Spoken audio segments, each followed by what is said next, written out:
Que bom que você já chegou para a nossa oração da noite, nosso coração vai se aquecendo e vamos aprendendo mais de Jesus para termos amizade, intimidade com Ele. Esse canal aqui que é aberto a todas as pessoas, de todas as igrejas, nós vamos fazer uma oração especial de proteção, de paz, de libertação por você, pela sua família, pelos seus filhos. Então é importante você sempre acompanhar até o final, porque tem uma oração de paz, proteção e de vitória para você. Nós estamos aqui no Boa Noite Jesus, na nossa oração da noite. Daqui a pouquinho, daqui a alguns segundos, você vai acompanhar conosco esse momento tão especial, tão querido no nosso coração, onde a gente reflete aqui, ó, gente, ó, sempre na palavra de Deus. A gente tem sempre o verso do dia, o evangelho do dia está sempre aqui com a gente. São pequenas reflexões para a gente poder dormir em paz, entregando nossas preocupações a Deus e tendo forças para amanhã começar um novo dia. Que bom que você está aqui, espero que você já tenha deixado aquele like tão especial que faz o YouTube trabalhar para Jesus, a você que está sempre compartilhando, levando esperança para mais e mais pessoas, que Deus cuide de você, da sua vida, que Deus multiplique as bênçãos de você, que entende que esse ministério é de todos nós, onde juntos pregamos o Evangelho. Um grande abraço a você e vamos agora para mais uma reflexão bíblica no Boa Noite Jesus, com a nossa oração da noite. No Boa Noite Jesus de hoje, você entenderá porque nada é impossível para os filhos de Deus. Nada é impossível para os filhos de Deus. Fique comigo aqui até o final da meditação. Eu quero orar, interceder a Deus por você, quero pronunciar uma bênção sobre a sua vida, sobre a sua família. Então acompanhe conosco os textos bíblicos, onde nós vamos apresentar para você porque nada é impossível para aquele que crê. Eu quero começar falando sobre George Miller.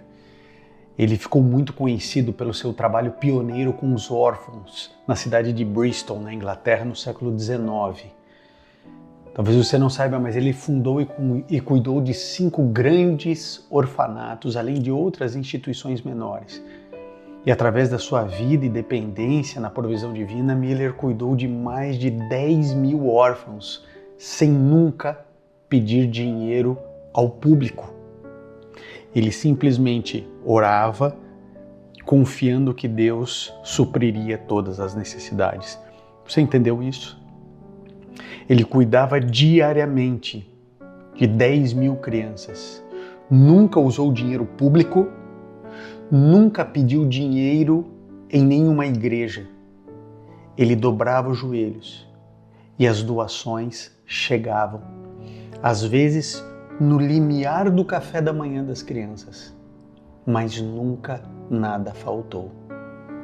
Os orfanatos, eles eram conhecidos como as Casas dos Órfãos de Ashley Down, onde Miller aplicou os princípios de cuidado e educação que eram inovadores para a época. Seu trabalho não só proporcionou um lar e educação para milhares de crianças, mas também inspirou e influenciou muitas outras ao redor do mundo a considerar a fé e a prática e o cuidado dos necessitados como uma parte integral da vida cristã. Perceba que o livro de Tiago diz que a verdadeira, pura e imaculada religião é visitar os órfãos e as viúvas em suas necessidades e fazer a vontade de Deus. George Miller, ele era um verdadeiro crente. Crente porque ele cria, ele acreditava de fato que a dependência dele era de Deus e por isso pôde fazer o impossível. Pôde fazer o impossível. Obviamente que George Miller estava calcado em alguns versos da Bíblia e eu vou apresentar para você esses versos. Vou apresentar. Então, fique tranquilo, não precisa anotar esses versos. Aqui na descrição do vídeo eu vou colocar vários textos explicando por que, por qual razão nada é impossível para você. Então, se você está vivendo um momento onde não tem saída, onde você não consegue achar a solução para o teu problema, eu preciso que você fique aqui comigo e que esses versos da Bíblia encham o teu coração de esperança. E o primeiro texto que eu quero ler para você é Filipenses 4, 6 e 7, que diz assim: não andem ansiosos por coisa alguma, mas em tudo, pela oração e súplicas e ação de graças, apresentem seus pedidos a Deus, e a paz de Deus, que excede todo entendimento, guardará os seus corações e as suas mentes em Cristo Jesus. Se você está vivendo a necessidade de uma causa impossível, Jesus agora está falando para você que Ele te entregará a paz e guardará o seu coração e a sua mente. Por isso Ele declara: não fique ansioso, mas você vai apresentar a sua oração e a sua súplica com gratidão, porque sempre temos motivos para agradecer. Toda oração sua deve começar com gratidão. Você tem o hábito de começar suas orações agradecendo? Agradecendo pela vida, pelos filhos, pela família, agradecendo a Deus pelo ar, pela brisa, por enxergar, por ouvir, por ter uma cama para dormir, por ter um cobertor, por ter roupa para usar. Sabe, a gente precisa se alegrar e ter gratidão por ter um copo de água, abrir a torneira e sair água. Isso é de uma grandeza, isso é de uma bênção tão profunda, porque centenas de milhões de pessoas não têm água encanada em casa. Centenas de milhões de pessoas não têm uma geladeira na sua casa. Centenas de milhões de pessoas não têm onde dormir. Sabe? Agradeça a Deus com orações e súplicas. Em Marcos 10, 27, Jesus olhou para os discípulos e disse: para o homem é impossível, mas para Deus todas as coisas são possíveis. Isso significa dizer que se um médico falou para você que você tem 3 meses de vida, 6 meses de vida, ele não mentiu. Para o homem é impossível, mas para Deus tudo é possível.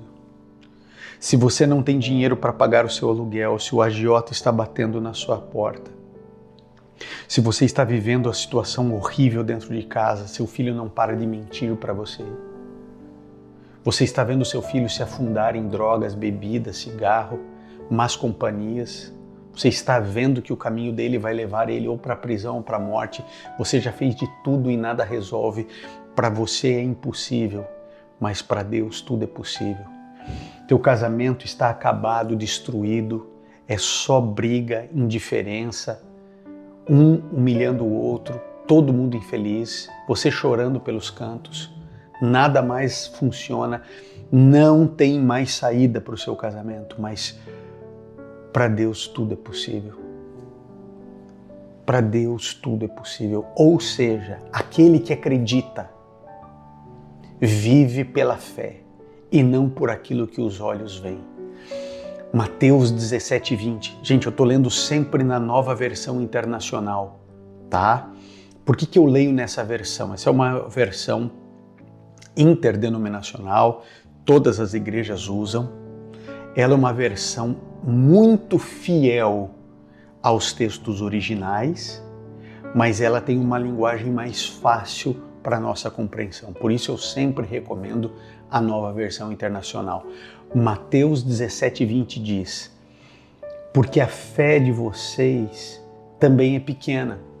Eu asseguro que se vocês tiverem fé do tamanho de um grão de mostarda, dirão a este monte, vai daqui para lá e ele irá. Nada será impossível para vocês. nada será impossível para vocês. Quando você acredita, quando você crê, quando você realmente sai da teoria da religião e vai para a prática da religião, você ainda não entendeu que esse é o seu problema? Você conhece todas as histórias de Jesus, você conhece as histórias do Antigo Testamento. Se eu começar a contar qualquer história da Bíblia aqui, você é capaz de continuar e terminar para mim. Mas isso não promove fé. Conhecer a Bíblia é importantíssimo, mas se eu não aplico na minha vida o que a Bíblia diz, amigo, eu estou desprezando a palavra de Deus. Então eu preciso dizer assim: Senhor, eu estou ansioso e teu filho Jesus disse para eu não andar ansioso. Senhor, tira a ansiedade de mim. E você vai orar até você receber a paz que excede a todo entendimento. Deus prometeu guardar teu coração, guardar a tua mente, guardar a tua entrada e a tua saída. Ele prometeu colocar uma voz atrás de você dizendo: este é o caminho, andai por ele. Ele disse: eis que estou com você todos os dias até a consumação dos séculos. Creia no que Jesus Cristo disse. Olha, eu vou dizer uma coisa para você, eu fico indignado. Vou abrir meu coração aqui para você, preste atenção no que eu vou te dizer. Já já eu vou pronunciar uma bênção sobre a tua vida, vou orar por você, mas eu vou te dizer a minha indignação. Sabe, acreditar e ouvir a voz do diabo, os crentes ouvem todo dia. O que o diabo diz? Que você não vale nada, que Deus não te ouve. O que o diabo diz? Que você não tem valor, o diabo diz que você é feio, o diabo diz que você não tem talento, o diabo diz que você nunca vai ter sucesso, o diabo diz que o teu casamento é fracassado, o diabo diz que você é uma pessoa podre, ruim, ele joga na tua cara os teus pecados e diz assim: você quer enganar quem? Olha para você, olha para a tua vida, você vai lá na igreja fazer o quê? Você não para de beber, você não para de embalada, você dorme um dia com um, dorme outro dia com o outro, que você é uma hipócrita. E você acredita em tudo que o diabo diz. Então a gente acredita no que o diabo diz e entende o que o diabo diz. Agora, a gente não acredita no que Deus diz e nem consegue ouvir a voz de Deus. Não é estranho isso? Deus diz para você: você tem valor, eu amo você, eu morri por você, você é especial para mim, você é preciosa para mim, você é a coisa mais linda que eu tenho nesse mundo, eu perdoo você, eu não vim te condenar, eu quero te abraçar, eu quero te perdoar, eu quero te abençoar, eu quero te dar nova vida. Aí a gente fala assim: ai, que lindo, e não crê, não acredita. George Miller ficou anos cuidando de milhares de crianças sem nunca pedir um centavo para ninguém.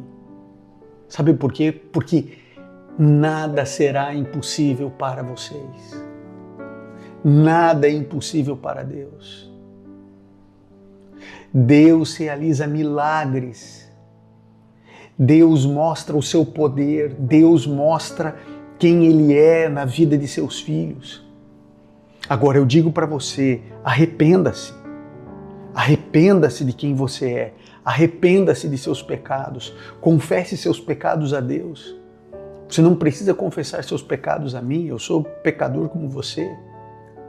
Preciso da graça de Cristo tanto quanto você. Agora, você pode entrar no seu quarto, fechar a sua porta, dobrar seus joelhos, cair de joelhos diante do Senhor, implorar a Ele o perdão, pedir para Ele colocar fé no seu coração. Agora, se você quer que eu ore por você, se você quer que todo esse movimento espiritual ore por você, então você vai deixar o seu pedido de oração aqui nos comentários. E nós vamos orar, nós vamos interceder, nós vamos clamar a Deus pela tua vida. Agora, nada será impossível para você se você realmente colocar em prática o que você já sabe. O que você já sabe. Espero que você já esteja inscrito aqui no canal. Se não estiver inscrito, se inscreva de graça, ative o sininho das notificações, Importante, venha fazer parte dessa família. Todas as noites nós temos a nossa oração da noite.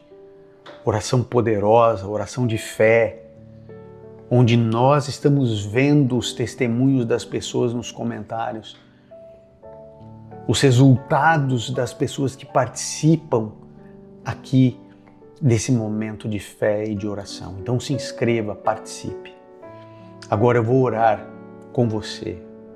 Então, se você puder, feche seus olhos, curve sua fronte e vamos orar ao Senhor. Bondoso Pai, queremos te agradecer porque podemos ouvir, te agradecer porque podemos ver, porque estamos vivos, porque temos água para beber, ar para respirar. Queremos te agradecer, Pai, porque o Senhor é bom, porque amanhã a sua misericórdia vai se renovar na nossa vida e nada está perdido para aquele que crê. Pai, para nós é difícil crermos, coloque fé no nosso coração. Ajude-nos, Senhor, a buscarmos o Senhor em primeiro lugar e continuarmos buscando durante todo o dia amanhã. Bondoso Pai, nossa natureza é pecaminosa. Nós precisamos que o Teu Santo Espírito habite em nós. Por isso, derrama o Teu Espírito Santo na nossa vida. Olha para cada pedido de oração aqui nos comentários. Faça morada em cada coração. Responda-nos, realiza os Teus milagres, demonstra o Teu poder à vista do Teu povo. Nada é impossível para o Senhor. Por isso, Pai, se a vida nos colocou num beco sem saída, nos mostre a passagem secreta. O Senhor abre portas onde só existe parede. Quando o Senhor abre uma porta, ninguém fecha, e quando o Senhor fecha, ninguém abre. Por isso, ó Pai, nós estamos entregando a vida de todas essas pessoas que estão aqui conosco em Tuas mãos. E o Senhor sabe que eu oro e clamo para que o Senhor tenha uma bênção especial para todos aqueles que compartilham essa mensagem. Que vêm aqui naquela setinha, compartilham, compartilham em vários grupos de WhatsApp. Eu peço a Deus por essas pessoas, porque são evangelistas como eu, são pregadores como eu. E se o Senhor derrama a bênção na minha vida, porque eu me dedico à pregação do Evangelho, derrame a mesma bênção sobre a vida dessas pessoas. Por favor, Pai, que o Senhor tenha algo especial para elas. E eu peço, Senhor, que o Senhor faça esse vídeo chegar no coração que precisa ouvir esta mensagem. O Senhor pode conduzir de maneira sobrenatural para que o teu filho, a tua filha que precisa ouvir essa mensagem, ouça. Em nome de Jesus eu peço e oro. Amém. Querido, Deus abençoe você, Deus abençoe o seu lar. Eu vou colocar um sermão, uma pregação minha aqui da palavra de Deus, para aqueles que precisam se aprofundar mais, para aqueles que já estão abandonando Netflix, abandonando dorama, abandonando novela e querem realmente beber da água da vida. Eu vou colocar um sermão aqui. Se você não quiser assistir, eu quero te encontrar amanhã 15 para as 6 da manhã no Bom Dia Jesus. E agora eu quero colocar a você a bênção sacerdotal. Querido irmão e querida irmã, que o Senhor te abençoe e te guarde, que o Senhor faça resplandecer o seu rosto sobre ti e tenha misericórdia de ti, que o Senhor sobre ti levante o seu rosto e te dê a paz. Hoje nós vamos falar a respeito do sofrimento humano. E todas as vezes que a gente entra nesse terreno, é um terreno sagrado, é um terreno difícil de ser abordado e nós o abordaremos através do livro de Jó. Então, se você tem sua Bíblia, pode abri-la já no livro de Jó, deixe a sua Bíblia aberta no livro de Jó o tempo inteiro, porque nós vamos passear pelo livro de Jó durante toda a mensagem e vamos tentar entender as responsabilidades do sofrimento, o solo humano que é o sofrimento. Tudo que nós fazemos nessa terra tem sofrimento. Até um dos momentos mais lindos da nossa vida, que é a preparação para o dia do casamento, tem sofrimento. Quem já casou sabe que os preparativos não são poucos, são inúmeros. E isso acaba gerando algum tipo de estresse. Qualquer coisa, o nascimento de um filho, que é uma bênção, pergunte para a mulher, né? Que é nascer um filho, a dor, a preparação, a preocupação, até os nossos momentos mais alegres e felizes e marcantes, eles permeiam, eles passam pelo sofrimento humano. De tal maneira que o sofrimento, ele é universal, ou seja, todos sofrem, e ele é inevitável. Não tem como você evitar. Você não pode acordar um dia e falar assim, hoje eu não vou sofrer. Hoje eu não vou sofrer. Só de espreguiçar já está sofrendo, né? Tem gente que acorda todo travado. Já teve essa experiência? Quem tem mais de 40? Ou quem tem menos também, né? Mas, o cara sai assim, ó, olha esse é o Robocop, né? Até que o sangue circula e aí você começa a virar gente. O sofrimento, ele é inevitável e ele é universal. E vocês sabem que um dos grandes argumentos do ateísmo moderno, do ateísmo militante, é de que Deus não existe, porque se existisse não poderia permitir o sofrimento. Né? Aliás, esse é o dilema não dos ateus, mas desde Epicuro. Né? Ele trouxe esse dilema, ou Deus é bom, ou ele é onipotente, porque as duas coisas não combinam. Se ele pode tudo, então ele não é bom. Se ele pode tudo, e olha aqui o nosso sofrimento, então ele não é bom. Agora, se ele é bom mesmo, de fato, então ele não pode tudo, porque ele não pode interromper o sofrimento humano. Esse é o dilema de Epicuro e é também um dos argumentos, né, que os ateístas militantes apresentam contra a existência de Deus, dizendo, olha, esse Deus que vocês estão falando aí, um Deus bonito, um Deus bondoso, um Deus próximo, um Deus que se preocupa com os filhos, é incompatível com tudo que a gente vê. Porque as crianças continuam sendo abandonadas, continuam sendo mortas, o Covid está aí, terremotos, sofrimento, acidentes, câncer, está tudo aí. Então hoje nós vamos abordar esse tema através do livro de Jó. E eu quero começar falando do primeiro versinho do livro de Jó, que diz assim, na terra de Uz, Jó 1, verso 1 diz, na terra de Uz vivia um homem chamado Jó, para quem gosta de nome curto, tá aí ó, Jó. Era um homem íntegro, justo, temia Deus e evitava o mal. Algumas versões dizem, se desviava do mal. Então a Bíblia apresenta Jó como alguém diferenciado. Porque essa não é só a declaração do escritor do livro de Jó. Um pouquinho mais para frente a gente vai ver Deus declarando isso.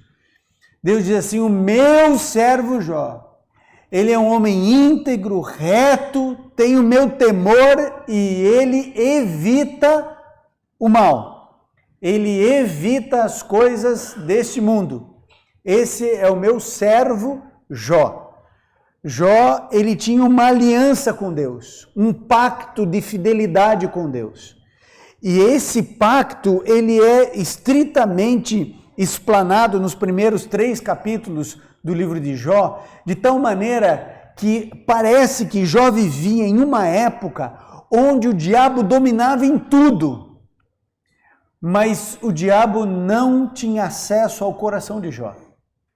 Ele dominava em tudo, mas tinha um lugarzinho, que era o coraçãozinho de um homem que tinha um pacto com Deus, que o diabo não tinha acesso, era o coração de Jó. E nós vamos ver isso aqui a partir do verso 6, ainda no primeiro capítulo diz, certo dia os anjos vieram apresentar-se ao Senhor e Satanás também veio com eles. Segura aí, por que Satanás apareceu com outros anjos? Lembre-se, desde que o homem pecou, o homem entrega o cetro, o governo dessa terra a Satanás, e ele passa a ser o representante desse mundo. O representante desse mundo deveria ser Adão, nosso primeiro pai. Quando o homem peca, Satanás assume o controle e o ser humano entrega o controle ao diabo, e por isso ele é o representante, e agora ele aparece dizendo, certo dia os anjos vieram apresentar-se ao Senhor, Satanás também veio com eles.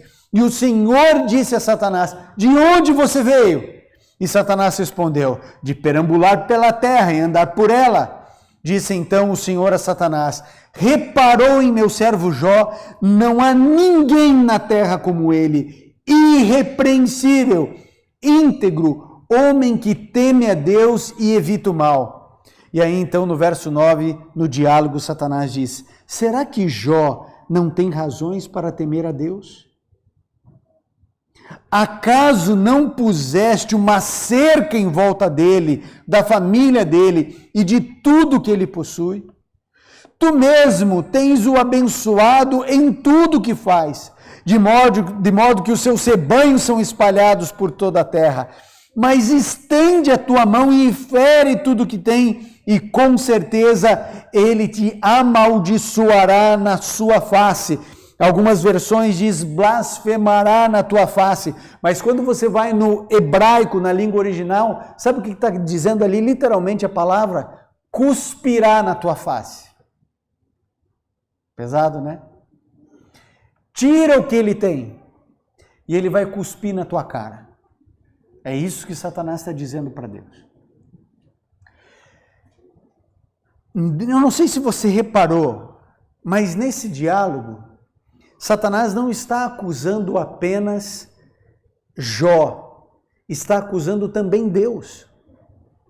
Ele está dizendo assim, o que existe aí é um conluio entre um corruptor e um corrupto.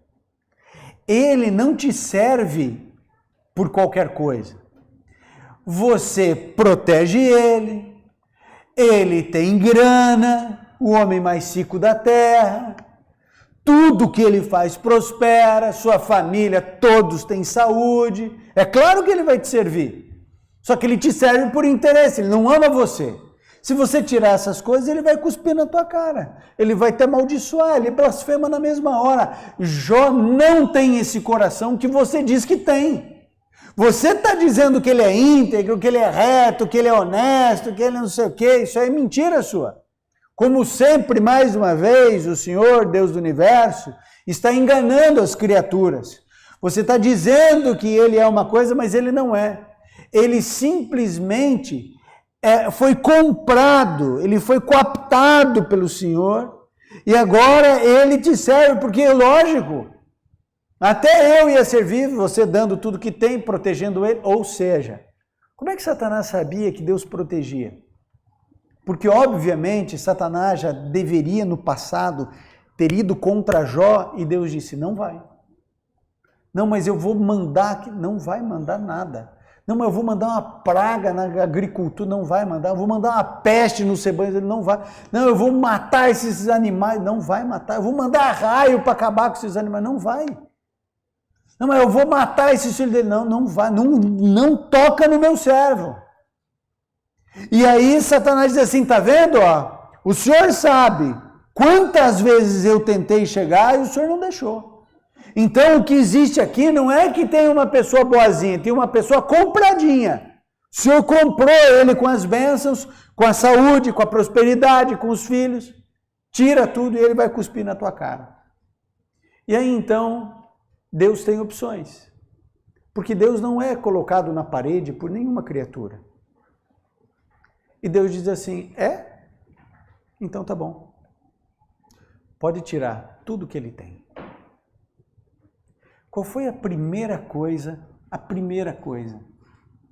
que o diabo tirou de Jó?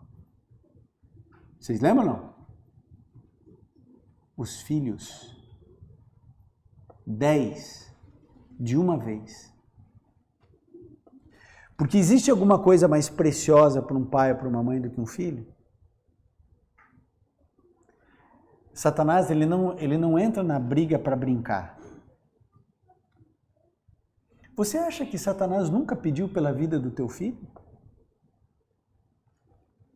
da tua filha?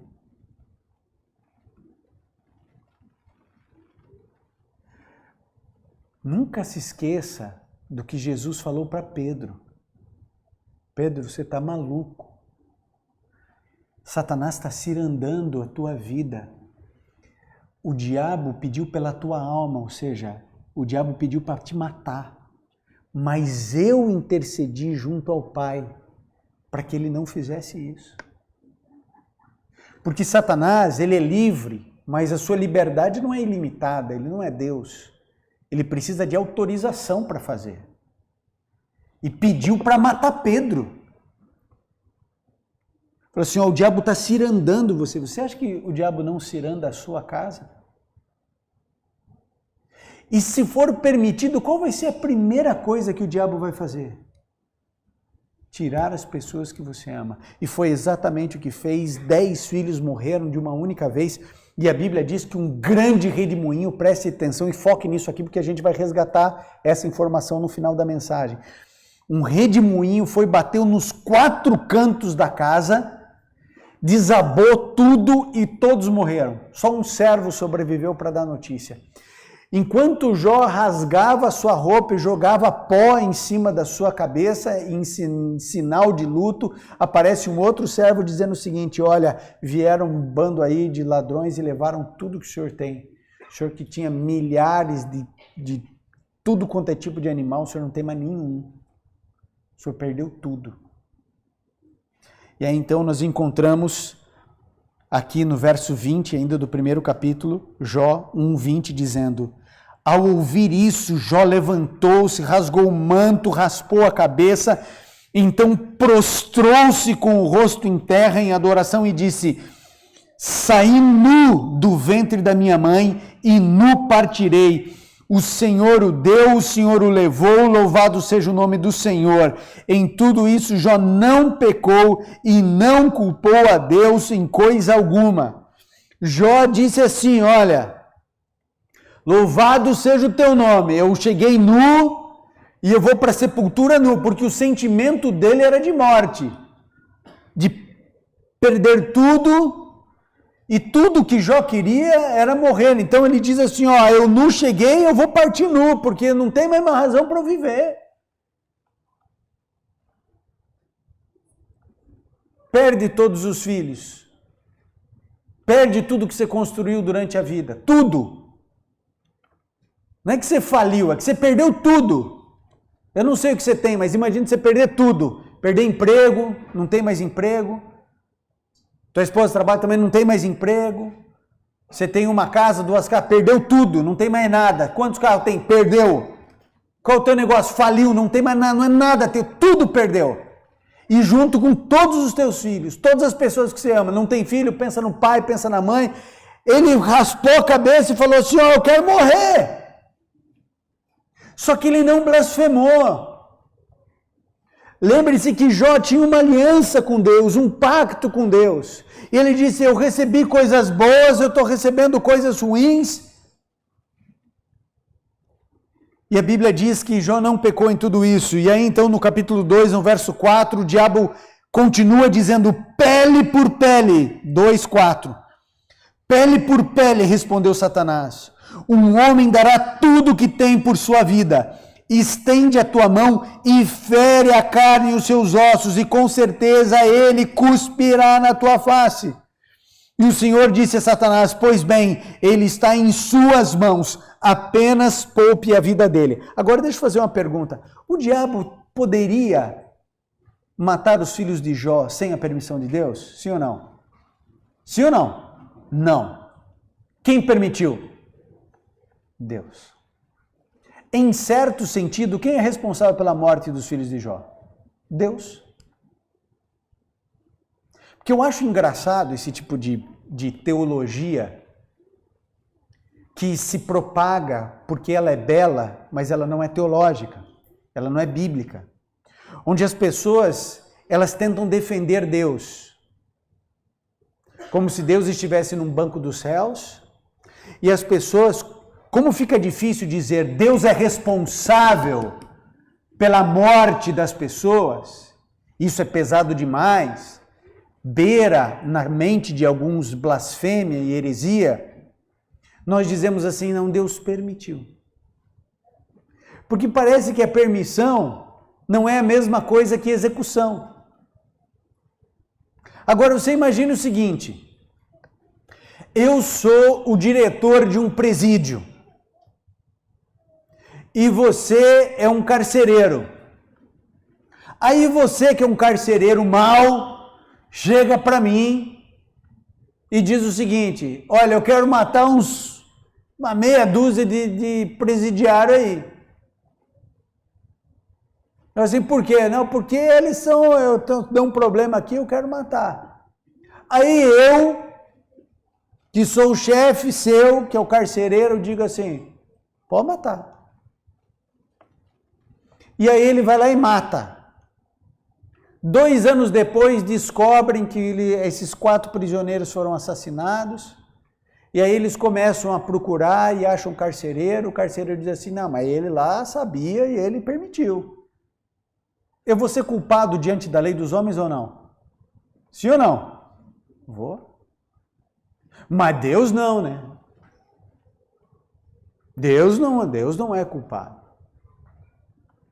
Deus permitiu a doença de Jó, Deus permitiu que ele perdesse tudo que ele construiu, Deus permitiu a morte dos filhos, de tal maneira que Deus é corresponsável por tudo que aconteceu na vida de Jó. E Jó, que é Jó, porque você não está sofrendo o que Jó sofreu, mas Jó sofreu, ele disse, eu recebi o bem e eu recebi o mal de Deus. Ele apresenta o crédito a Deus de todas as bênçãos e dos problemas que ele estava vivendo. E aí então você pode imaginar que Satanás inflige a Jó a pior de todas as doenças que o inferno pode criar. Ele não ia mandar uma gripezinha para Jó. Por isso eu fico imaginando que o que Satanás criou foi mais do que um fogo selvagem. Eu imagino que ele estava em carne viva por fora e por dentro. Eu imagino que o frescor do ar doía tudo em Jó. Ele se sentava em cinzas e ele usava pedaço de caco de vidro para tirar as crostras e se coçar. Vejam o que diz aqui no capítulo 2, verso 8 e 9, diz assim, então Jó apanhou um caco de louça e com ele se raspava sentado entre as cinzas. Então o verso 9 diz assim, e sua mulher lhe disse, você ainda mantém sua integridade, amaldiçoe Deus e morre. Quem falou através da esposa de Jó? O próprio diabo. Porque era tudo que o diabo queria. Era que Jó amaldiçoasse Deus e morresse. Esse era o desfecho que o diabo queria. E ele agora usa essa mulher, dizendo assim, peraí, você perdeu teus filhos. Você perdeu tudo que você construiu na tua vida. Você está irreconhecível, ninguém consegue reconhecer quem é você. Não existe um pedaço, 1 centímetro de pele boa no teu corpo. E você ainda mantém a tua fidelidade a esse Deus? Amaldiçoa esse Deus. Esse Deus que você serve, lembrem-se, no contexto de Jó existia povo de Israel, sim ou não? Vou dar uma dica aqui para você, bem certinho. Não tinha povo de Israel, ok? Ele servia um Deus invisível e todas as outras nações serviam outros deuses. A mulher dele está dizendo assim, esse Deus aí que você é doido, que você sempre diz que cuidou de você, que nunca ninguém viu, que nunca ninguém tocou, que você diz que conversa com ele, que é amigo, amaldiçoa esse Deus. Busque outros deuses. Faça alguma coisa, morra logo. É lógico, é uma mãe. que perdeu tudo. Está vendo o marido morrer, está vendo os filhos que se foram, não tem mais nada. Ela não ia manter a fidelidade a esse Deus. Só que a Bíblia diz o ditado popular diz que nada está tão ruim que não possa piorar. E se você acha que o quadro de Jó estava ruim, espera agora, porque aparecem 3 camaradas, Elifaz, Bildade e Zofar.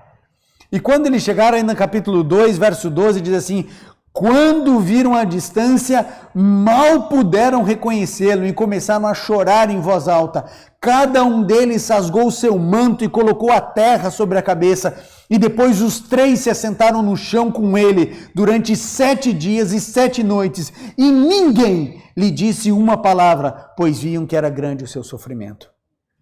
7 dias em silêncio. 7 noites sem abrir a boca. Deveriam ter permanecido assim. Porque se você não sabe o que falar, calado fique.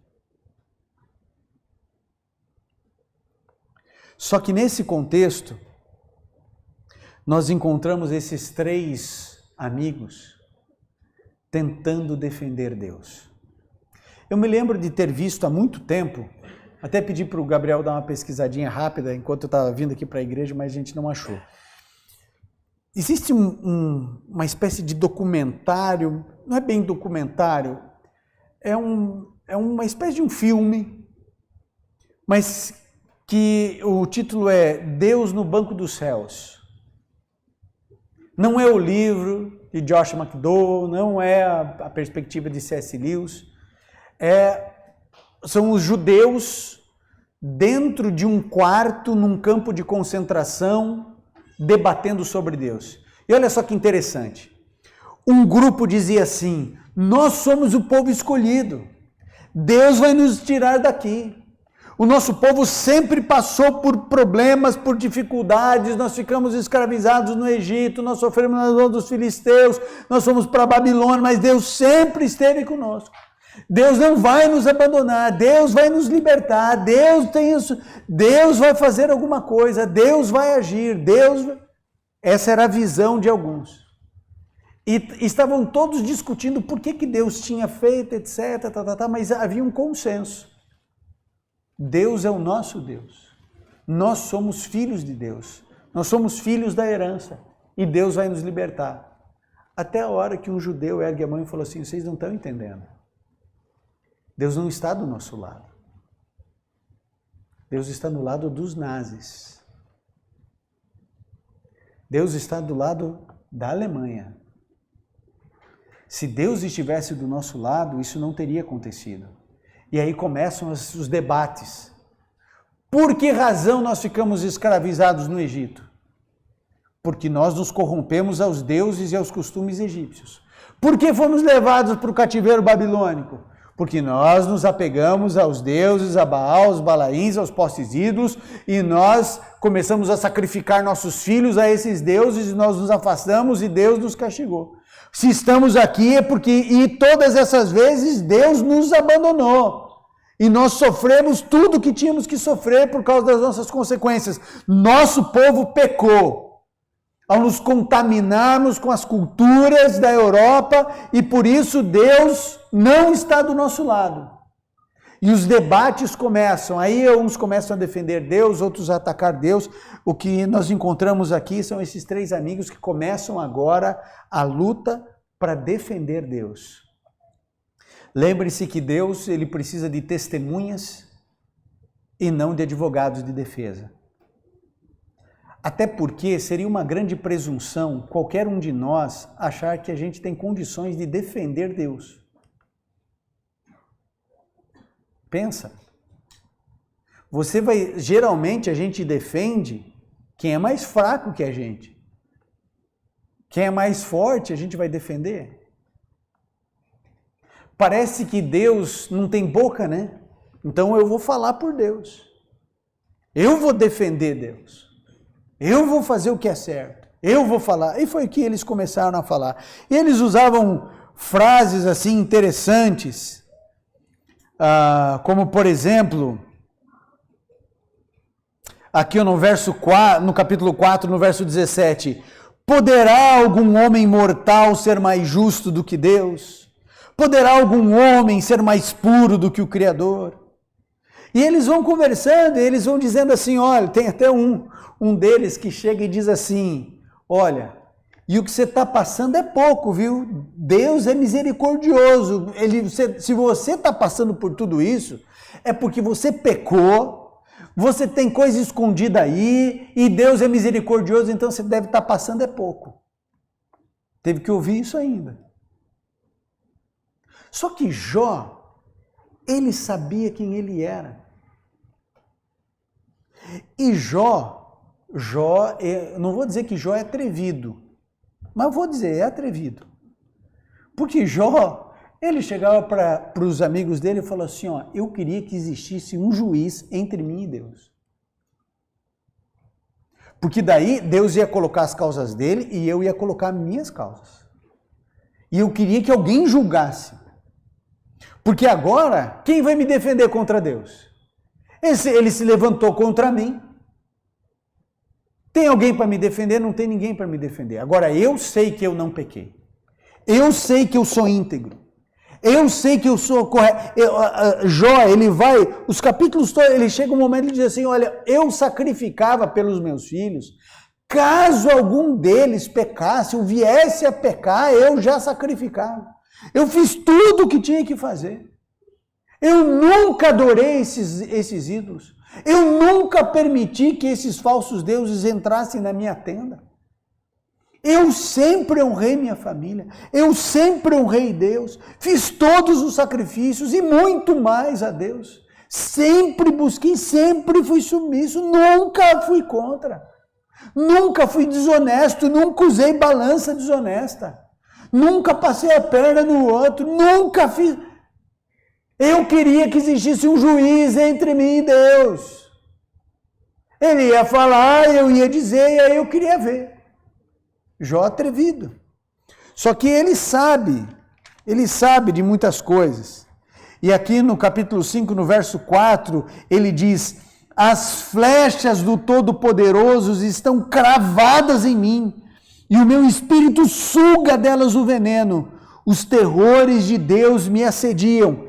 Você percebe que durante todo o tempo, Jó acusa Deus? Alguns podem pensar assim, é que ele não sabia, Ivan, do grande conflito que estava acontecendo e dos diálogos, etc. Querido, Jó está certo.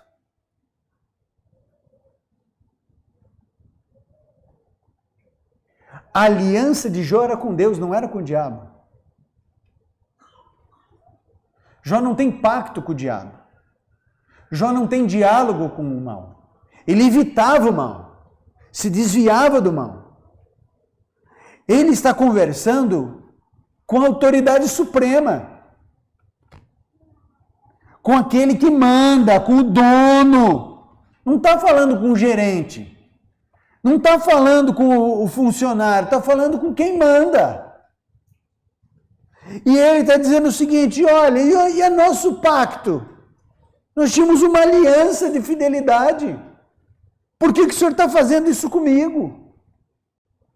Por que o senhor lançou os seus dardos, as suas flechas, eu virei o teu alvo, meu corpo suga o veneno? E lembre-se, nesse momento onde está Jó, ele está em cima de uma montanha de cinzas, irreconhecível. Ele está todo em pele viva, carne viva, por dentro e por fora. Com 3 acusadores, uma mulher que quer que ele morra, o luto pelos filhos. Você sabe que quando o dinheiro vai embora, os amigos desaparecem e quem fica é essa turma aqui. Que choram por 7 dias e quando abrem a boca deveriam ter ficado quietos.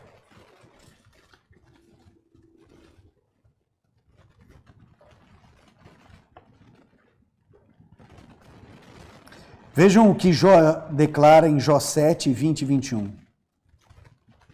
É Jó tentando de alguma maneira, ele diz assim, 7, verso 20 e 21. Se pequei, que ele não sabe, ele acha que não pecou. Se pequei, que mal te causei, ó tu que vigia os homens? Por que me tornaste o teu alvo? Acaso tornei-me um fardo para ti? Por que não perdoas as minhas ofensas e não apago os meus pecados?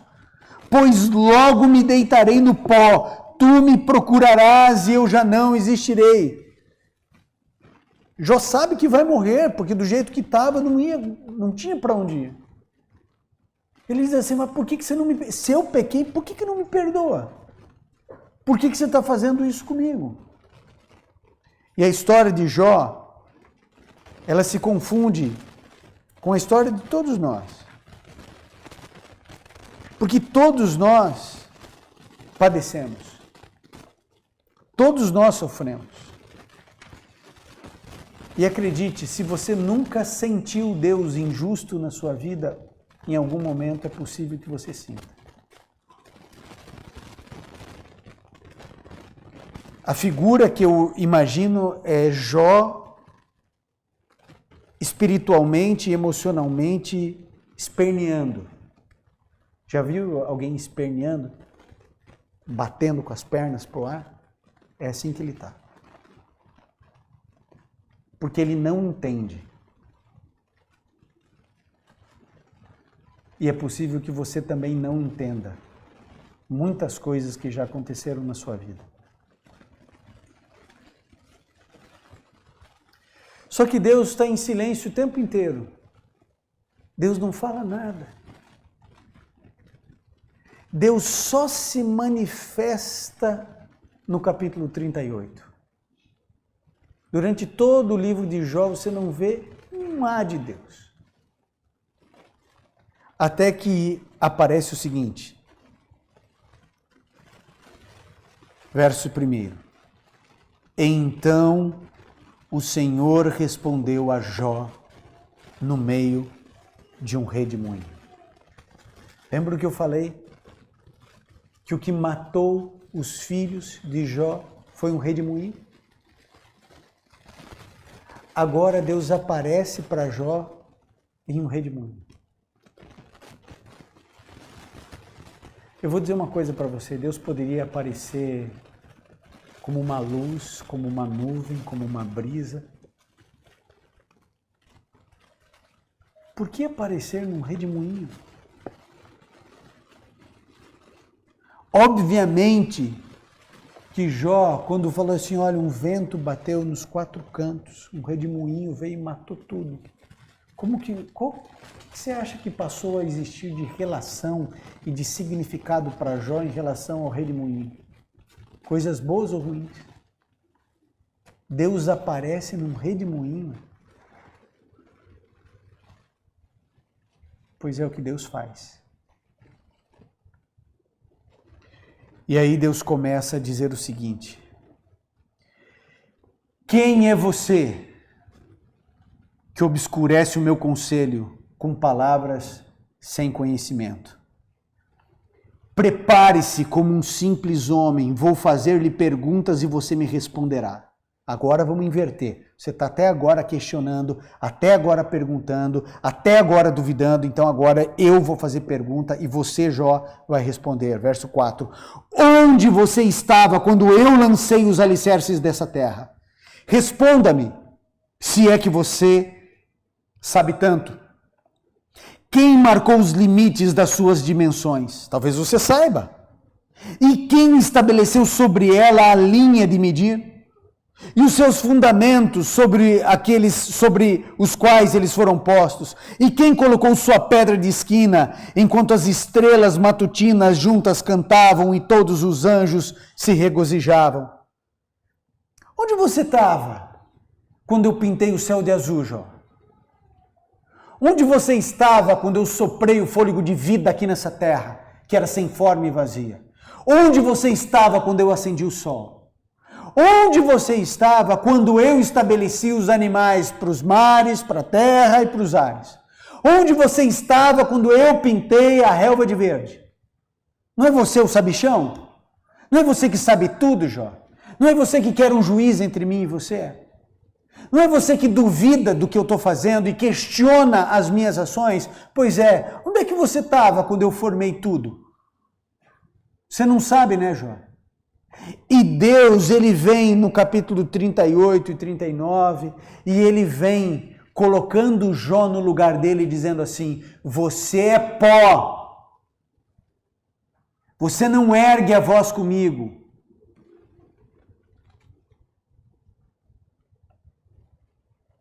Eu sei o que eu faço, você não sabe o que eu faço. E Deus vai alinhando Jó. E agora nós vamos para a parte final, para encerrar a mensagem, aqui no capítulo 42. Depois que Deus trabalha no coração de Jó, do capítulo 38 até o 41. Jó abaixa a cabeça e ele começa a falar. A partir do verso 2 do capítulo 42. Sei que podes fazer todas as coisas. Nenhum dos teus planos pode ser frustrado. Tu perguntaste: quem é este que obscurece o meu conselho sem conhecimento? Ele diz: certamente é que falei de coisas que eu não conhecia, coisas tão maravilhosas que eu não poderia saber. E o verso 6 ele diz: por isso menosprezo a mim mesmo e me arrependo no pó e na cinza.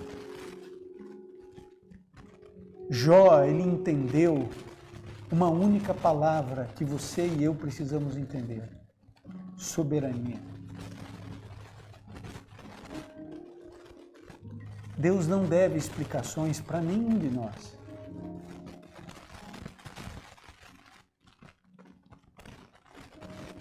Espera aí, deixa eu te explicar o que eu fiz, por que eu fiz.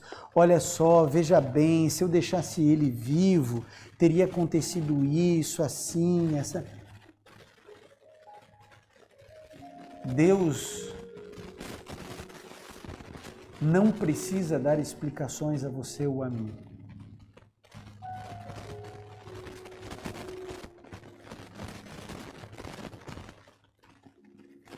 Quem estabeleceu o formato da sua orelha aí?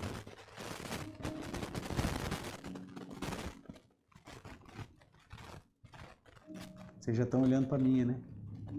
Vamos olhar para a de vocês. Ficam olhando a orelha dos outros. Espero que a sua esteja limpa.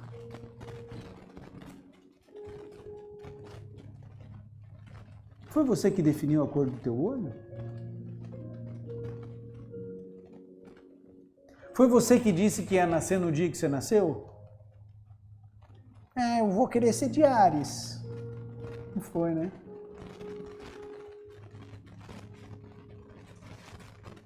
Foi teu pai, tua mãe que disse assim: eu quero o Marquinhos. Não quero a Marquinha, quero o Marquinhos.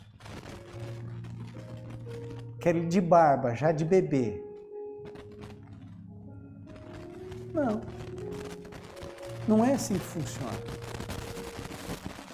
O que você tem é uma vida que não é tua. A gente está aqui, ó. A gente ganhou um presente chamado vida. Mas tem um doador da vida. Tem alguém que é dono da vida. Tem alguém que inventou vida. Que a vida não surgiu por explosão. Alguém falou assim: eu vou trazer vida. E vai ter vida vegetal, vai ter vida animal e vai ter uma outra classe, que eu vou fazer a minha imagem, a minha semelhança. E quem define é o autor. E ele diz assim: o Ivan vai nascer no Brasil. Poderia ter nascido no Afeganistão. Mas ele disse: vai nascer no Brasil. E ele disse: vai nascer em 92.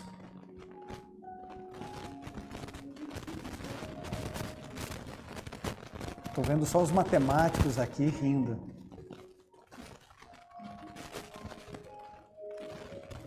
Ele disse assim: Ivan, você não vai nascer lá na Idade Média. Você não estará vivo em Pompeia quando o Vesúvio entrar em erupção. Você não será carbonizado pelas cinzas vulcânicas. Deus definiu. Mas teve um montão de gente que Deus disse, vai morrer sim. Não tinha para onde correr. Você está em Pompeia. Vesúvio entrou em erupção. Você pode escolher correr. Ou não. Você vai aumentar ali 1 minuto de vida, 30 segundos de vida, 5 minutos de vida, mas você vai morrer. Jó, depois de ter passado tudo aquilo, perceba, quando ele declara isso, ele continua em carne viva, ele está lá no pó, na cinza, ele está sofrendo, os filhos estão mortos, está tudo do jeito que era. Mas a mente dele mudou a chave, e ele falou assim, peraí, a minha vida não é minha, Deus é dono de tudo, eu não sei de nada. Então ele diz assim, eu falei coisas que eu não sabia. E aí vem um negócio que, se a humanidade entendesse isso, Jó parou de olhar para a dor dele, e ele começou a orar pelos amigos, que não tinham perdido filho, não tinham perdido terra, não tinham perdido gado, não tinham perdido saúde. Jó esquece o luto dele, ele não fica no luto, ele não fica na perda das posses, ele não fica na perda da sua saúde, ele não fica, mulher miserável, quer que eu morra, mulher sem falta de fé, ele esquece de tudo e ele começa a orar pelos outros, porque o segredo é você tirar o foco da tua dor, porque se você se retroalimentar da tua dor, você vai viver em depressão, vai viver em dor, vai viver em sofrimento, e vai morrer assim, com 500 quilos de remédio. Você tem que sair da tua dor e ir para fora.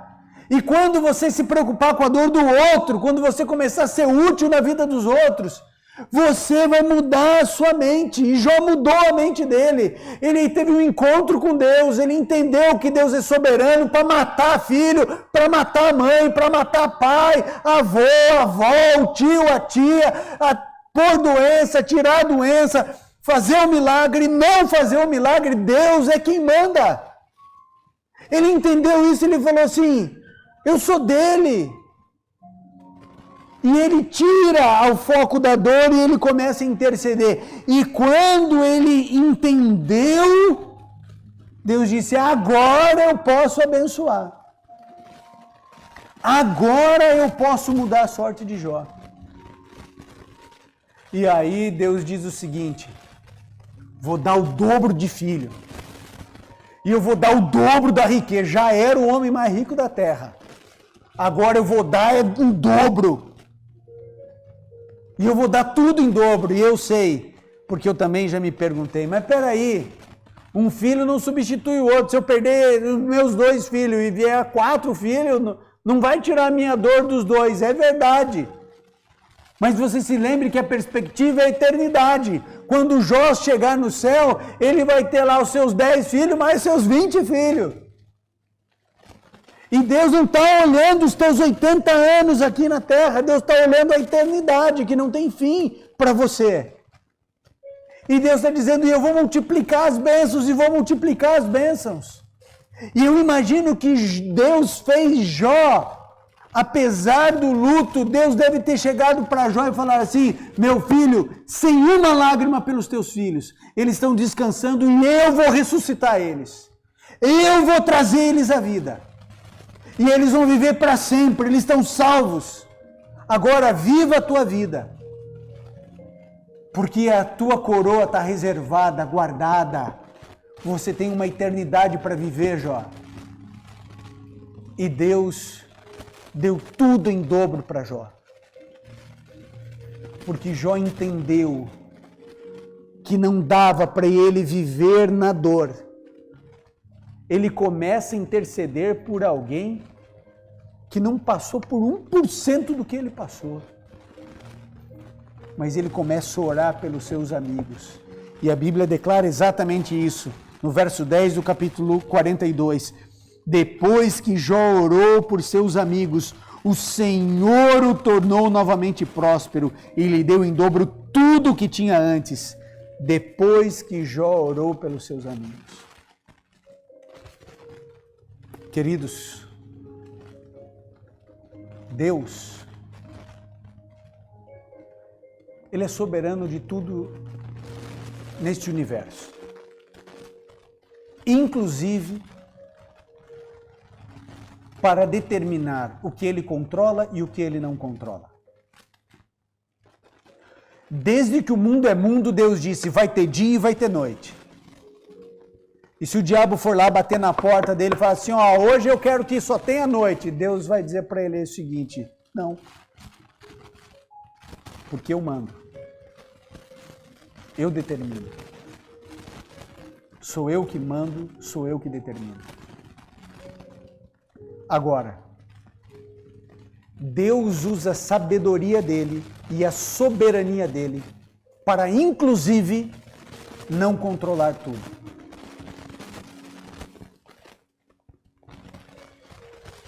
Este mundo jaz no maligno. Neste mundo tereis aflições. Aí eu venci o mundo. Eu e você vamos passar por dificuldades, por problemas, por angústias, por sofrimentos, por perdas, por toda sorte de coisas ruins nessa vida a gente vai passar. Mas é peito de remador. Porque Deus, Ele disse o seguinte, eu já solucionei o problema do pecado. Eu mandei meu filho, ele morreu, ele ascendeu o céu e na hora certa, no momento certo, ele vai voltar e ele vai pôr fim em pecado e pecadores.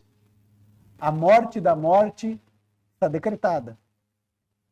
A morte do gênio do mal está decretada. Está tudo decretado.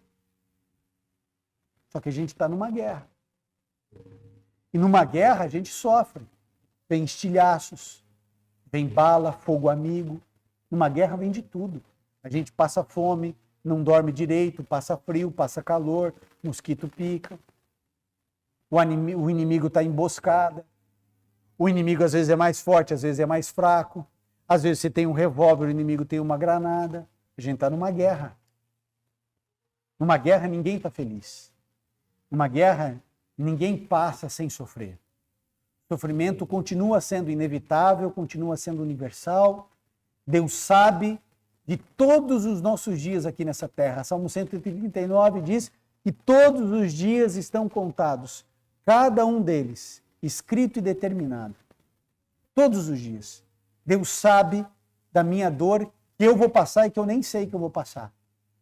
Deus sabe se semana que vem eu vou quebrar uma perna. Eu não sei, mas Deus sabe. Se eu vou bater o carro, Deus sabe. Eu não preciso entender tudo. Eu preciso confiar em quem sabe de todas as coisas. Eu não preciso entender porque eu não vou entender. Deus não vai me dizer. Em 99,9% dos casos, Deus não explica tudo. Mas se eu confio em Deus, eu não preciso entender tudo o que Ele faz. Que Deus abençoe você e que a história de Jó, de alguma maneira, nos inspire e nos faça mais fortes, cristãos menos cristal, cristãos menos açúcar.